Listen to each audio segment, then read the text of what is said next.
ओडिशारे आगेब मौसुमी 17 रु प्रबल वर्षार आशंका। दक्षिण ओडिशारे अधिक वर्षिब वर्षा। तो चलो देखि नबा संपूर्ण अपडेट कौन रोचे। आसंता 17 तारिख रु राज्य में प्रबल वर्षा होबार संभावना रोचे। से जाए प्राग मौसुमी वर्षा जारी रहिबो। राज्य सबु अंचल में वर्षा हेबो। 17 तारिख पर दक्षिण ओडिशा रे प्रबल वर्षिबो। पाणीपाग विभाग एभली पूर्वानुमान करिছে। 15 और 16 रे उपकूल और अभ्यंतरीण ओडिशार विभिन्न स्थान में वर्षार संभावना रोचे। केतक स्थान में घड़घड़ी सहित वर्षा हो पारे।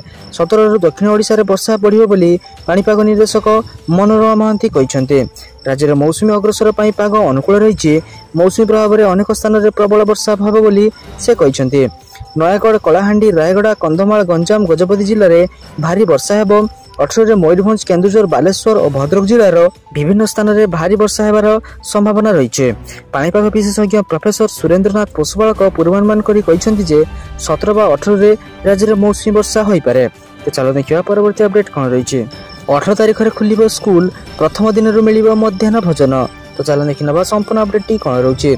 ग्रीष्म छुट्टी पर आसंता 18 तारिख रु खोलिबो स्कूल। स्कूल खोलिबार प्रथम दिन रु ही पिलांकु दिया मध्याह्न भोजन। प्रथम रु अष्टम श्रेणी पिलांकु मध्याह्न भोजन देवा पई पदक्षेप नेबाकू समस्त डीईओ को पीएम पोषण राज्य नोडाल अधिकारी निर्देश दैछन्ते। निर्देशनामा उल्लेख रही। प्रथम रु अष्टम श्रेणी पढ़ुवा 6 रु 14 वर्षर प्रतिटी शिशु मध्याह्न भोजन पाइबाकू हकदार। स्कूल अव्यवस्था छात्र छात्री जेपरी सेमानक हक रु वंचित न हुअंती सेथिप्रति ध्यान देबाकू स्कूल कर्तृपक्षक तागिद करा जायछि। आ मात्र गोटे दिन पर स्कूल खोलिबो। ता पूर्व मध्याह्न भोजन पाई बळका रहितबा चाउल, डाली, तेल, सोयाबड़ी समेत मध्याह्न भोजन में व्यवहृत अन्य सामग्री मान ठीक अच्छी कि नहीं ता जांच करने को कहुई। रसिया किंबा स्वयं सहायक गोष्ठी रांधिया पूर्व ताको भल भाव परखिबे। सामग्री गुड़िक खाइबा योग्य नथिले नष्ट करने दिगरे पदक्षेप नेबे। स्कूल प्रधान शिक्षक, सीआरसीसी और बीओ माने ताको जांच करिवे और सुनिश्चित कराइबे। तो चलो देखिए परवर्ती अपडेट कौन रही। अगस्ट 15 रु ओडिशा रे बंद हो कि मद दुकान। चलन देखि नबा संपूर्ण अपडेट कौन रोचे। स्वाधीनता दिवस रु सारा राज्य में सब देशी और विदेशी मद दुकान बंद हो बोली गोटे पोस्ट भाइराल होइथिला। मोबाइल को घुरी बुलुथुवा ए पोस्ट सतरे कौन कार्यकारी हेबो। ए पोस्ट भाइराल हेबा परे एबे सरकारक पक्षरु स्पष्टीकरण आसीछि। एहाको नै जोरदार चर्चा आलोचना जोर धरिथिला। विशेषकर मद्यपान करुवा व्यक्ति मुंड को चिंता घारिथिला जे एबे कौन करिवे। तेबे आज सूचना और लोक संपर्क विभाग एने स्पष्टीकरण दिया जायछि।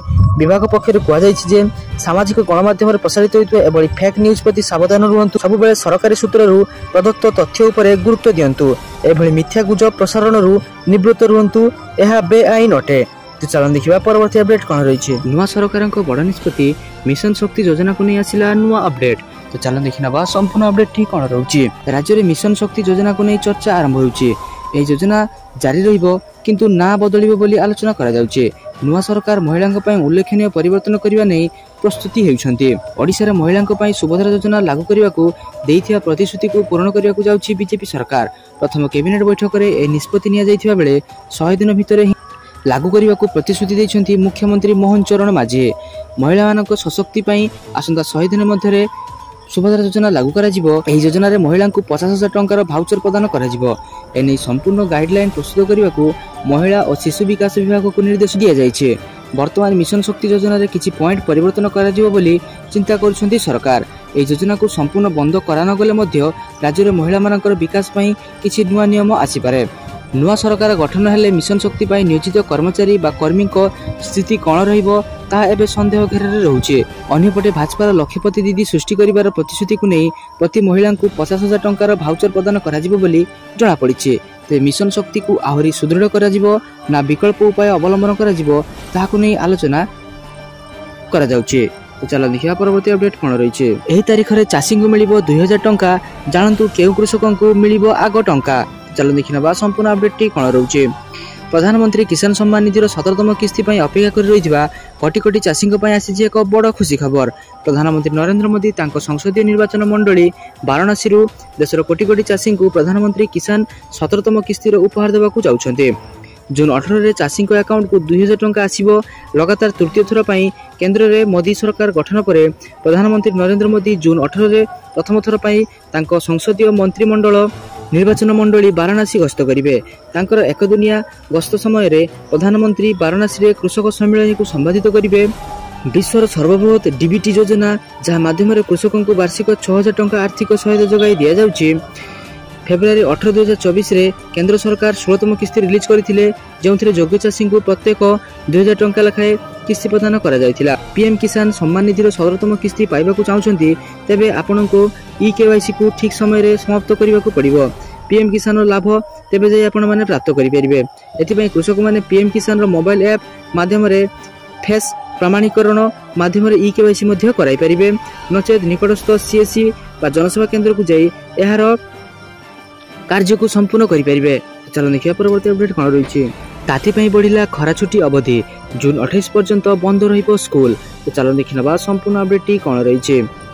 पूर्व ग्रीष्म छुट्टी जून 15 पर्यंत रही बेले ताहाको जून 28 पर्यंत वृद्धि कर दिया जायछि। एने शिक्षा विभाग पक्षर एक नोटिस जारी करी सूचित करा जायछि। सूचना मुताबक जून 25 तारिख रु शिक्षक माने सकाळ 7:30 रे स्कूल जिबे और दोपहर 1:30 पर्यंत स्कूल उपस्थित अन्य प्रशासनिक कार्य करिवे। अन्य पक्षरे छात्र छात्री मानक स्कूल 28 तारिख रे खोला जिवो। छात्र छात्री माने सकाळ 7:30 रे स्कूल जिबे और 10 रे स्कूल छुट्टी हेबो।